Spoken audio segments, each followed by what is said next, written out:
네, 그럼 발표를 시작하겠습니다. 안녕하십니까. 저희는 광촉매를 이용한 이산화탄소 자원화를 연구한 디지스트 인술 교수님 연구팀의 이지민, 김준호, 박대호, 이지우, 이진우입니다. 저는 서러운 부분 발표를 맡게 된 경상과학고등학교 이지민입니다. 산업혁명 이후부터 사용한 화석연료로 인해 발생한 온실가스로 일어난 지구온난화는 현재 전 세계적으로 가장 먼저 해결해야 할 과학 문제 중 하나입니다.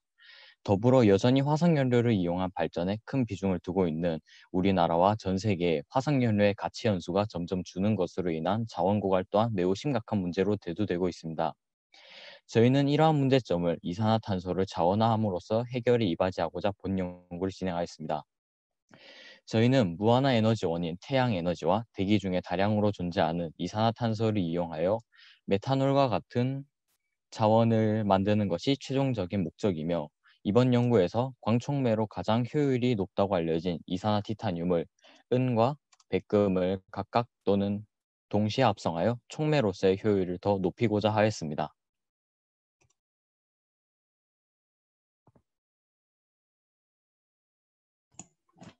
네, 저는 광촉매 합성 과정에 대해서 발표할 한성과학고등학교 김준호입니다. 일단은 지금 보여드릴 광촉매 합성 과정은 백금 플라티넘과 TiO2 합성 과정이고요. 이 PT TiO2 합성을 위해서는 PT 프리커서를 꺼내야 하는데, 이게 공기 중에서는 안정하지 않기 때문에 글로우박스라는 비활성 기체가 가득 차 있는 곳에 손을 넣어서 진행해야 합니다. 저희가 실제로 넣으려고 하는 PT 프리커서의 양은 1.5mg입니다. 하지만 손으로는 정밀한 작업이 불가능하기 때문에 114mg을 측량하여서 바이알에 넣고 용액을 만듭니다. 그리고 이 용액을 피펫으로 정밀하게 측정하여서 바이알에 넣음으로써 1.5mg의 PT 프리커서를 얻을 수가 있습니다. 그리고 PT 프리커서는 양이온 상태이기 때문에 PT 솔리드의 금속 형태로 환원시켜 주어야 합니다. 따라서 바이알의 PT-TiO2 합성을 위한 광촉매 TiO2와 환원제 메탄올, 그리고 물을 함께 넣어줍니다. 그리고 이제 이 바이알을 핫플레이트 위에 놓고 빛을 차단시킨 상태로 분당 회전수 300rpm으로 1시간 동안을 교반시킵니다. 그 이후에 제 오른쪽에서 보실 수 있듯이 환원을 진행시킵니다. 환원은 핫플레이트 위에서 300W 제논 램프 아래에서 300rpm으로 2시간 동안 교반시켜서 진행을 하는데, 여기서 주의할 점은 제논 램프는 광학적 특성이 자연광이랑 매우 유사하기 때문에 실험자는 자외선 등을 차단시켜주는 안전 장비를 착용하거나 핫플레이트를 상자로 덮어두어야 합니다. 이제 합성된 PT-TiO2 물질을 원심 분리합니다. 원심 분리기는 원심력을 이용해서 밀도에 따라 혼합물을 분리해주는 기기인데, 분당 회전수 거의 15,000rpm으로 매우 빠르게 회전하기 때문에 이 균형을 잘 맞춰주는 것이 중요합니다. 원심 분리하려고 하는 바이알의 질량을 측정한 이후에 비슷한 질량의 바이알을 만들어서 원심 분리기의 대칭 형태로 넣어줌으로써 균형을 맞춰줍니다. 원심 분리를 하고 나면 바이알의 벽면에 합성한 물질이 붙어 있는 것을 볼 수 있으며, 이제 이 건조기에서 이제 가운데 있는 건조기에서 80도씨에서 12시간 동안 건조를 시켜서 PT-TiO2를 수득합니다. 이 과정에서는 진공 펌프로 물질이 들어가는 것을 막기 위해서 콜드 트랩을 사용하여서 얼려주는 작업이 필요합니다. 이렇게 수득한 TiO2를 사발로 곱게 갈아주면 광촉매 합성 과정은 끝이 납니다. 이제 이 CO2의 광촉매 전환 반응을 위해서는 적절한 반응 환경이 필요합니다. 따라서 CO2로 가득 찬 반응 환경을 포토리액터에 만들어 주어야 합니다. 그러면 포토리액터 실험 방법을 알려드리겠습니다. 먼저 앞에서 합성한 PT-TiO2를 측량하여서 포토리액터 위에 놓고 고르게 펴줍니다. 이는 효율적인 광촉매 반응을 위해서입니다. 그리고 포토리액터에 이제 커버를 닫아야 되는데, 이 커버는 빛의 투과도가 높은 석영을 재질로 사용하며 이물질이나 물이 묻지 않도록 잘 닦아준 후에 닫아주어야 합니다. 가운데 그림을 보시면 양쪽에 두 개의 관을 연결할 수 있는 밸브를 보실 수가 있는데, 한쪽에는 CO2 가스 실린더와 연결되는 관이, 다른 한쪽에는 진공 펌프 및 가스 크로마토그래피와 연결되는 관이 자리합니다. 이제 양쪽 밸브를 모두 잠근 상태에서 CO2 가스관과 진공 펌프관을 리액터에 연결합니다. 그리고 CO2를 퍼징하는 작업을 해야 하는데 일단 먼저 진공을 만들어 주어야 합니다.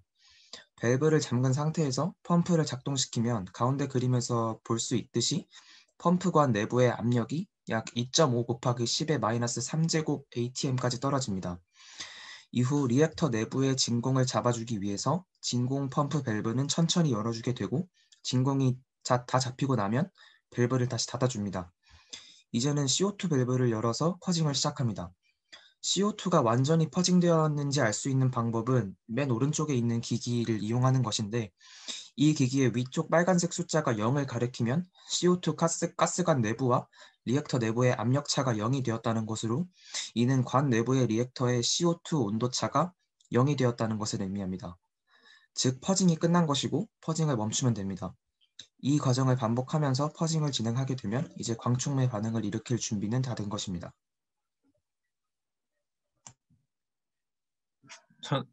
저는 광주과학고 박대호이고 지금부터 저희가 합성한 촉매를 UV 비저블과 SEM으로 분석한 결과에 대해 말씀해 드리겠습니다. 우선 UV 비저블 같은 경우에는 흑광도를 측정할 수 있는 기자재입니다. 기기에서 시료의 슬릭과 프리즘 등의 디스퍼전 디바이스에 의해 나눠진 파장의 빛을 조사하고 그 빛의 세기와 투과된 빛의 세기의 비율인 투과도를 이용해 흑광도를 측정하게 됩니다. 흑광도는 또한 물질의 특성인 흑광계수, 용기의 폭, 농도에 의해 영향을 받으며 본 실험에서 나머지 요인을 통제, 각 촉매의 고유한 흑광계수의 차이에 따른 흑광도의 차이를 측정하였습니다. 여기 보이는 게 그 결과입니다.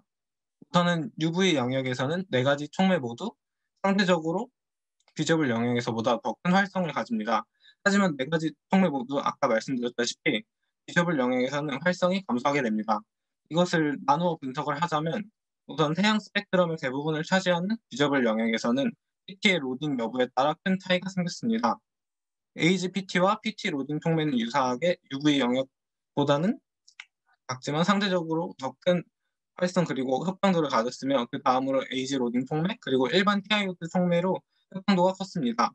또한 UV 영역에서 에이지 로딩 촉매와 TiO2 촉매가 거의 유사한 값을 그리고 PT 에이지 로딩 촉매가 거의 유사한 값을 나타낸 것으로 보아 PT가 더 큰 차이를 유발하며 PT와 에이지가 서로 영향을 주기보다는 따로 분산되어 존재하며 각각 영향을 따로 주는 것으로 추측해 볼 수도 있었습니다.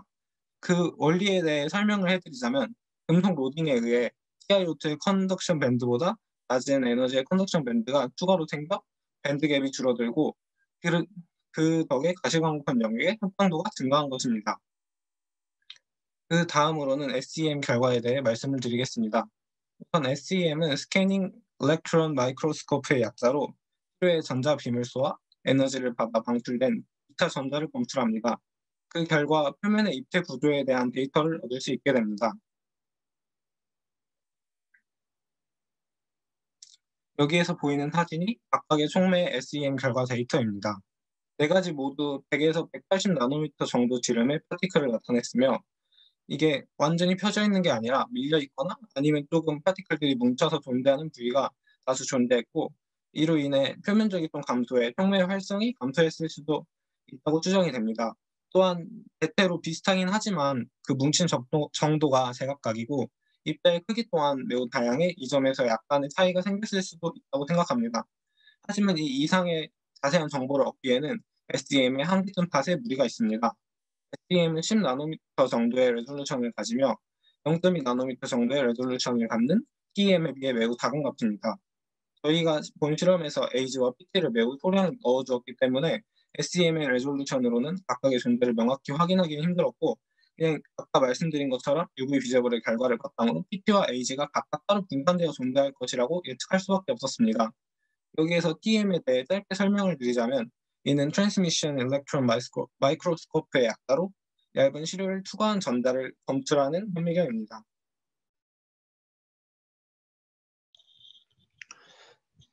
네, 저는 XRD와 GC 결과에 대해 발표할 한컴과학고 이지후입니다.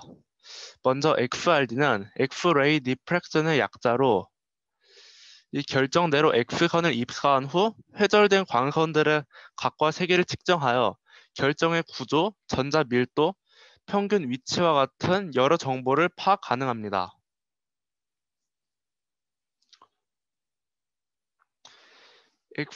XRD에서 인텐시티는 결정 구조로 원자가 같은 규칙으로 존재하는 정도를 의미합니다. 그리고 XRD로 측정하기 위해서는 보강 간섭이 일어나야 하는데요. 이를 위해서는 브래그 방정식인 n 람다는 ED 사인 세타를 만족하는 위치에서 분석이 가능합니다. 이때 n은 면의 개수고 d는 물질 면의 간격이라고 할 수 있습니다. 네 가지 광촉매의 XRD 측정 결과는 다음과 같습니다. 인텐시티는 TiO2가 가장 크고 AGPT TiO2가 가장 작은 것으로 나타났는데요. 왜냐하면 도핑을 한 결과로 결정 구조가 변화하기 때문에 인텐시티가 약간 감소하는 것입니다. 이때 큰 변화는 일어나지 않았는데요. 왜냐하면 TiO2가 주촉매이기 때문입니다. 그리고 브래그 방정식은 모두 똑같은 위치인 2세타는 25도에서 만족되었기 때문에 빛을 조사하는 위치는 항상 같게 해야 효율이 높아진다는 결론이 나왔습니다. 다음으로 GC는 기체 크로마토그래피의 약자로 이동강이 운반 기체를 따라 이동한다는 성질을 통해 물질을 분리하고 분석합니다. 고정강은 이동하지 않고 이동강은 운반 기체를 따라 이동하게 되는데요. 이 둘은 서로 섞이지 않고 특성이 다르기 때문에 이 물질을 분리할 수 있고 유기화합물을 분석할 수 있습니다. 이때 이동강은 고정강에 용해되는 정도에 따라 이동 속도가 변화합니다. GC의 모습은 다음과 같습니다.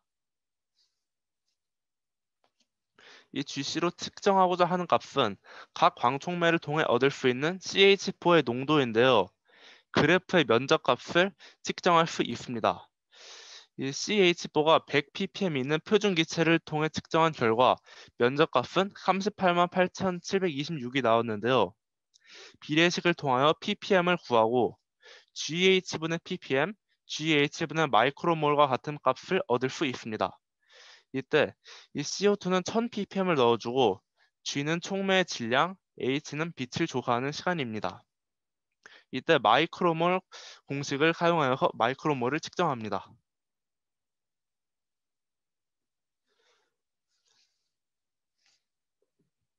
네, 이 그래프에서 이 red time이 H가 되고 area가 면적값이라고 할 수 있습니다. 그리고 이와 같은 방식으로 네 가지 광촉매에서 GH분의 ppm, GH분의 마이크로몰을 측정할 수 있습니다.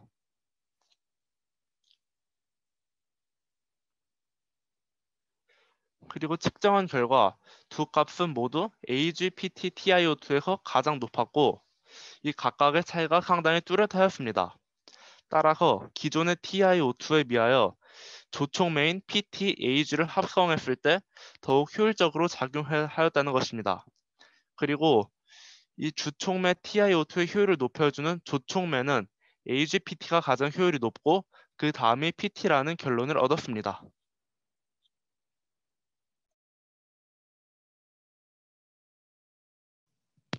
다음 결론 부분을 발표하게 된 한성과학부 이진우입니다. 저희의 목표가 TiO2 광촉매, 부촉매를 도핑시켜 광전한 효율을 증가시키는 것이라는 것을 바탕으로 하여 분석해보면 전반적으로 A와 PT의 도핑이 흡강도와 탄화수소 수율을 모두 상승시킨다는 것을 알 수 있었습니다. 이를 통해서 지금까지 낮은 경제성과 수율 때문에 더디게 진행되었던 광촉매를 사용한 CO2의 자원화 기술의 상용화를 더 앞당길 수 있을 것이라 예측됩니다. 그리고 이렇게 상용화된 기술을 통해서 지구온난화를 일으키는 주범인 이산화탄소를 처리하여 사용 가능한 에너지원을 만들 수 있을 것이고 이러한 에너지원을 산화시켰을 때 다시금 이산화탄소가 방출된다는 점을 통해서 궁극적으로는 무한한 에너지원의 개발과 지구온난화 해결이라는 두 마리 토끼를 모두 잡을 수 있을 것이라고 예상할 수 있습니다. 다음 페이지. 추가적으로 각각의 부촉매를 도핑시켰을 때의 차이점, 예를 들어서 PT를 도핑시키면 가시광선 영역에서는 흡강도가 증가하지만 오히려 자외선 영역에서는 흡강도가 감소한다든지 하는 것이나 부촉매로서 PT를 합성하는 것이 AG를 합성하는 것보다 탄화수소 수율 면에서 더 크게 증가시켰다는 것 등을 고려한다면 이 연구는 CO2를 탄화수소로 전환하는 여러 가지 환경에서 각자의 최적화된 광촉매를 선정하는 것에 큰 기여를 할 수 있을 것이라 생각됩니다. 또한 이 연구를 기반으로 또 새로운 부촉매나 광촉매의 효율을 증가시키는 추가적 연구도 진행될 수 있을 것이라고 생각됩니다. 이상입니다. 네, D17팀 발표 잘 들었습니다. 혹시 조교님부터 소감 발표 가능할까요? 네, 안녕하세요. 저 D17 조교 디지스 인술 교수 연구실의 공은이라고 합니다.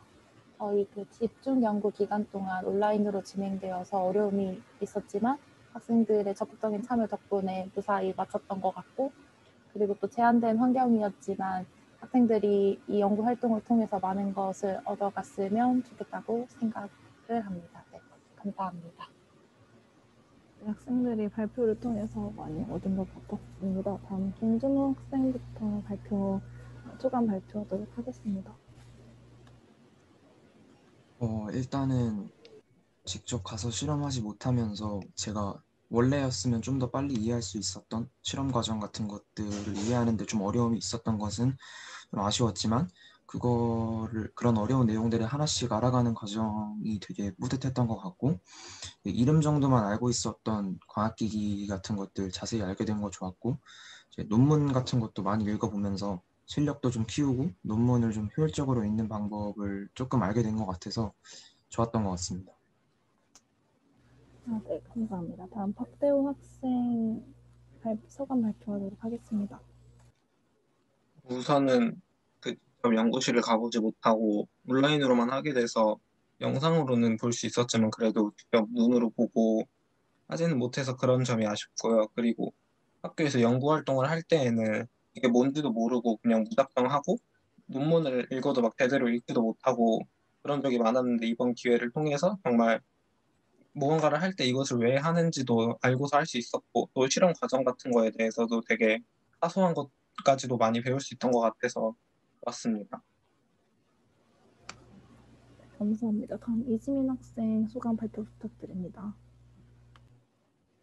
이번 연구가 코로나 때문에 비대면으로 진행되면서 많은 아쉬운 부분도 있었는데, 이런 것들을 온라인 실시간으로 진행하면서 실제로 대면하는 것과 마찬가지로 많은 것들을 배울 수 있어서 유익했던 것 같습니다.